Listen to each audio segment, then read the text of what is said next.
Indication: BESREMi is indicated for the treatment of adults with polycythemia vera.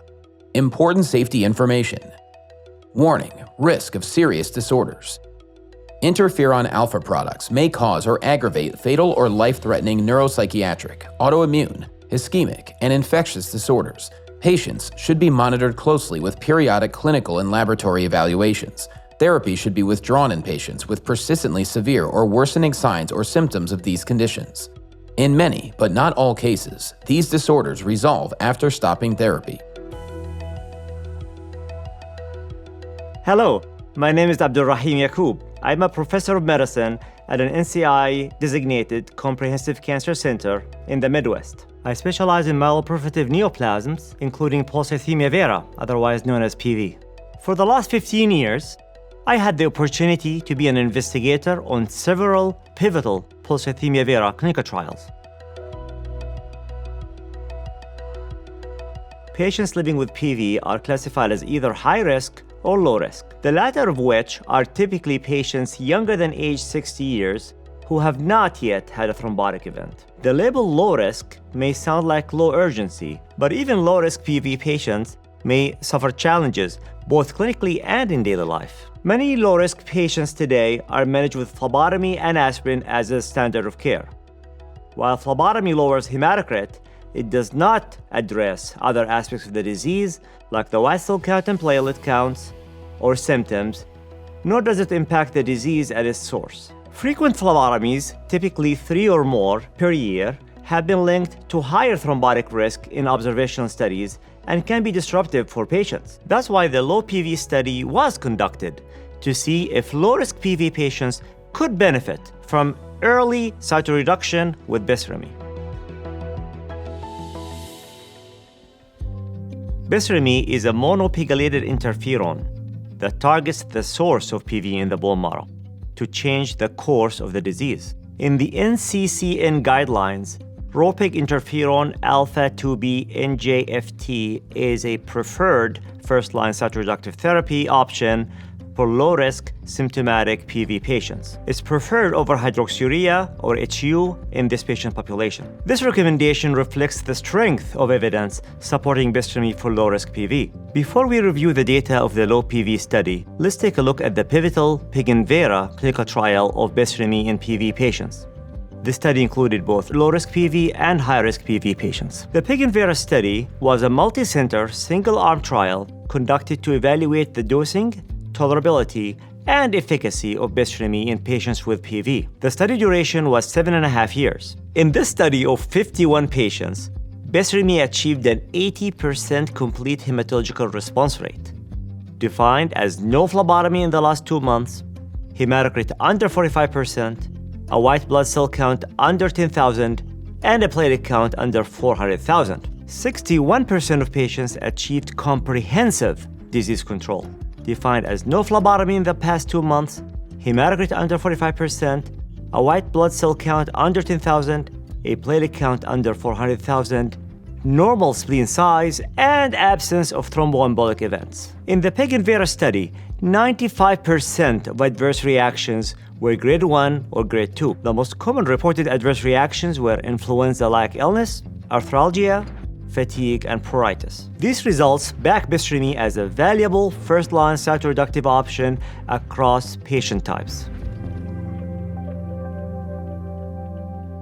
Now let's dive into the low PV study, which specifically studied low-risk PV patients. The low PV study was a phase 2 multi-center, open-label, randomized trial comparing BESREMi at 100 micrograms every 2 weeks with phlebotomy and aspirin in 127 patients. Select inclusion criteria included patients aged 18 to 60 diagnosed with PV according to the 2008 WHO criteria, within 3 years prior to enrollment, who had never received cytoreductive therapy, had a hematocrit below 45%, and were considered low risk. That is, younger than age 60 years old, with no history of arterial or venous thrombosis. Of note, the low PV study did not exclude patients with vascular risk factors, stable leukocytosis, or thrombocytosis. The study had a composite primary endpoint which was the maintenance of a median hematocrit at or below 45% over 12 months without any signs of disease progression.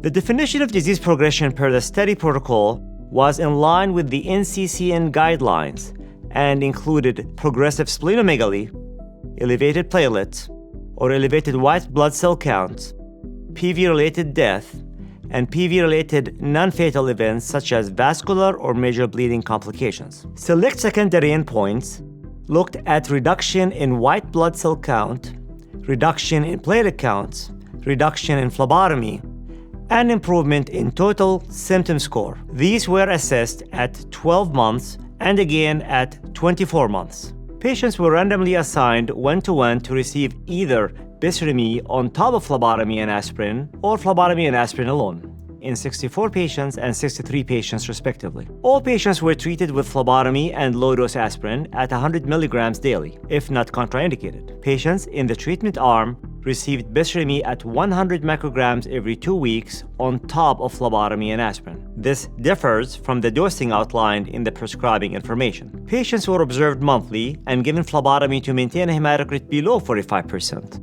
The primary endpoint evaluation was planned after 12 months from randomization, which was the end of the core study.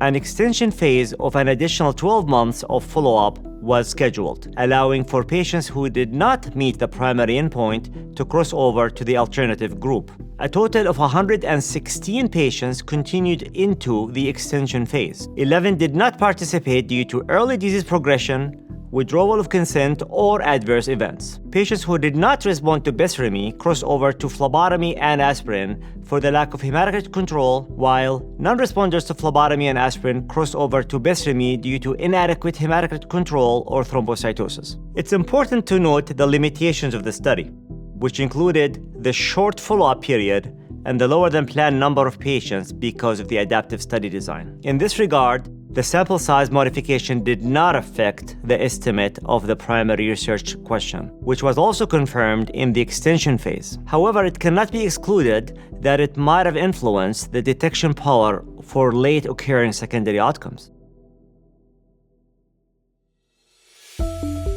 Now let's dig into the efficacy. The low PV findings highlight a treatment approach that meets both patient needs and goals for hematologists treating low-risk PV patients. The disease control observed with BESREMi is reassuring. More patients in the BESREMi group achieved the composite endpoint at both 12 and 24 months. At 12 months, the response was seen in 81% of the BESREMi group compared to 51% with the phlebotomy and aspirin group. At 24 months, response rates were 83 and 59% respectively. The proportion of patients achieving median hematocrit below 45% mirrored the composite endpoints in the BESREMi group at both time points. In the phlebotomy and aspirin group, rates were 59% and 63%. It's also important that no patients receiving BESREMi experienced disease progression during the study period at either time point. Disease progression occurred in 13% of patients treated with phlebotomy and aspirin at 12 months, and an additional 3% of patients at 24 months. Patients without disease progression had an absence of progressive symptomatic thrombocytosis, progressive leukocytosis, or any vascular or major bleeding complication. BESREMi controls all blood cell counts, doing more for your low-risk PV patients than just lowering hematocrit. The low PV data showed that BESREMi achieved white blood cell and platelet normalization in low-risk PV patients. White blood cells and platelets decreased in patients who were in the BESREMi group. Patients who switched to the BESREMi group after 12 months also saw reduction in white cell count and platelets. Beyond blood cell count, phlebotomy burden is another important consideration. These procedures can be time-consuming.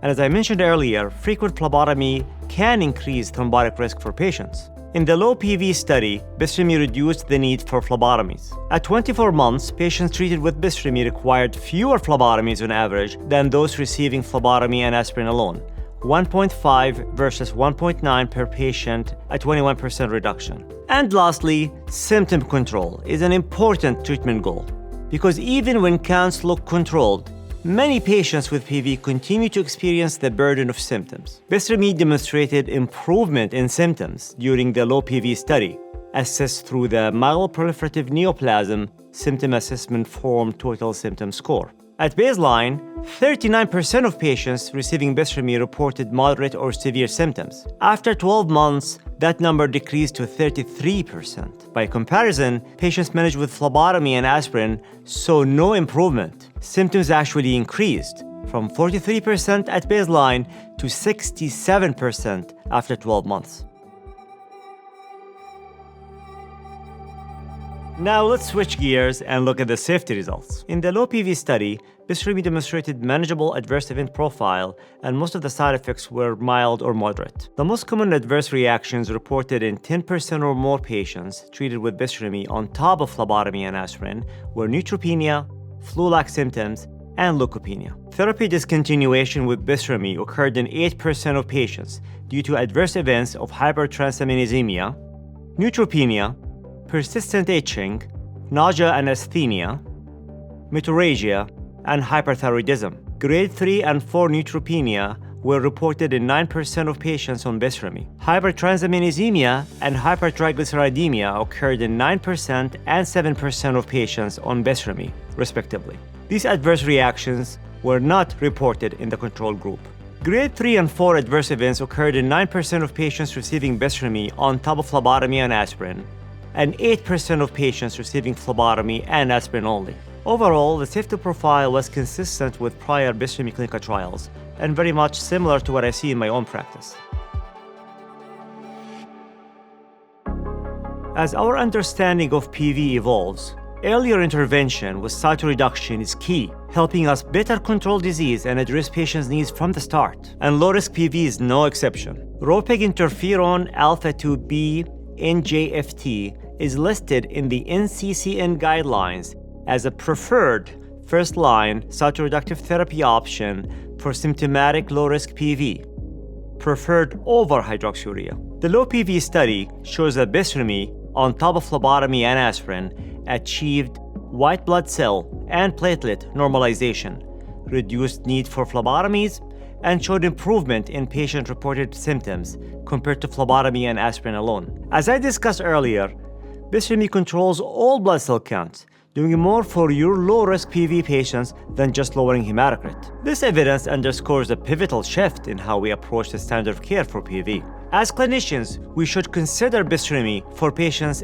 as first-line therapy option regardless of risk level. Indication: BESREMi is indicated for the treatment of adults with polycythemia vera. Important safety information. Warning: risk of serious disorders.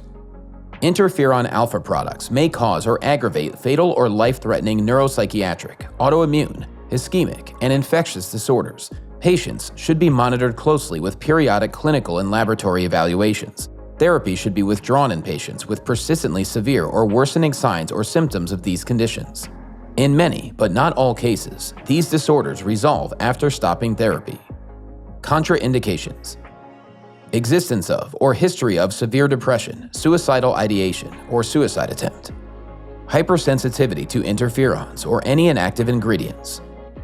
Moderate or severe hepatic impairment. History or presence of active serious or untreated autoimmune disease. History of transplantation and receiving immunosuppressant agents. Warnings and precautions. Depression and suicide. Closely monitor patients for any symptoms of psychiatric disorders and, if needed, consider psychiatric consultation and treatment or dosage modifications as listed in the full prescribing information. Endocrine toxicity. Do not use BESREMi in patients with active serious or untreated endocrine disorders associated with autoimmune disease. Evaluate thyroid function in patients who develop symptoms suggestive of thyroid disease during BESREMi therapy. Discontinue BESREMi in patients who develop endocrine disorders that cannot be adequately managed during treatment with BESREMi. Cardiovascular toxicity. Patients with a history of cardiovascular disorders should be closely monitored for cardiovascular toxicity during BESREMi therapy. Avoid use of BESREMi in patients with severe or unstable cardiovascular disease or recent stroke or myocardial infarction. Decrease peripheral blood counts. Monitor complete blood counts at baseline, during titration, and every 3 to 6 months during the maintenance phase. Pancreatitis/colitis/pulmonary toxicity. Interrupt BESREMi treatment in patients with possible pancreatitis, colitis, or pulmonary toxicity and evaluate promptly. Consider discontinuation of BESREMi in patients with confirmed pancreatitis or who show signs or symptoms of serious ulcerative or hemorrhagic colitis, or who develop pulmonary infiltrates or pulmonary function impairment. Ophthalmologic toxicity. Advise patients to have eye examinations before and during treatment. Discontinue BESREMi in patients who develop new or worsening eye disorders. Hyperlipidemia/hepatotoxicity/renal toxicity. Monitor serum triglycerides, liver enzymes, hepatic function, and serum creatinine at baseline and during therapy. Avoid use of BESREMi in patients with eGFR less than 30 milliliters per minute. Discontinue BESREMi in patients with persistently marked elevated triglycerides, evidence of hepatic decompensation, or if renal impairment develops during treatment. Dental and periodontal toxicity. Patients should have good oral hygiene and regular dental examinations. Dermatologic toxicity. Consider discontinuation of BESREMi if clinically significant dermatologic toxicity occurs. Driving and operating machinery. BESREMi may impact the ability to drive and use machinery. Patients should not drive or use heavy machinery until they know how BESREMi affects their abilities. Patients who experience dizziness, somnolence, or hallucination during BESREMi therapy should avoid driving or using machinery. Embryo-fetal toxicity. Based on the mechanism of action, BESREMi can cause fetal harm when administered to a pregnant woman. Obtain a pregnancy test in females of reproductive potential prior to initiating treatment with BESREMi. Advise females of reproductive potential to use an effective method of contraception during treatment with BESREMi and for at least 8 weeks after the final dose. Advise women not to breastfeed during treatment and for 8 weeks after the final dose. Adverse reactions. The most common adverse reactions reported in greater than 40% of patients were influenza-like illness, arthralgia, fatigue, pruritus, nasopharyngitis, and musculoskeletal pain. Drug interactions. Patients on BESREMi who are receiving concomitant drugs, which are CYP450 substrates with a narrow therapeutic index, should be monitored to inform the need for dosage modification. Avoid use with myelosuppressive agents, narcotics, hypnotics, or sedatives, and monitor patients receiving the combination for effects of excessive CNS toxicity. To report suspected adverse reactions, contact Pharma Essentia at 1-800-999-2449 or FDA at 1-800-FDA-1088 or www.fda.gov/medwatch. Please see full prescribing information, including boxed warning.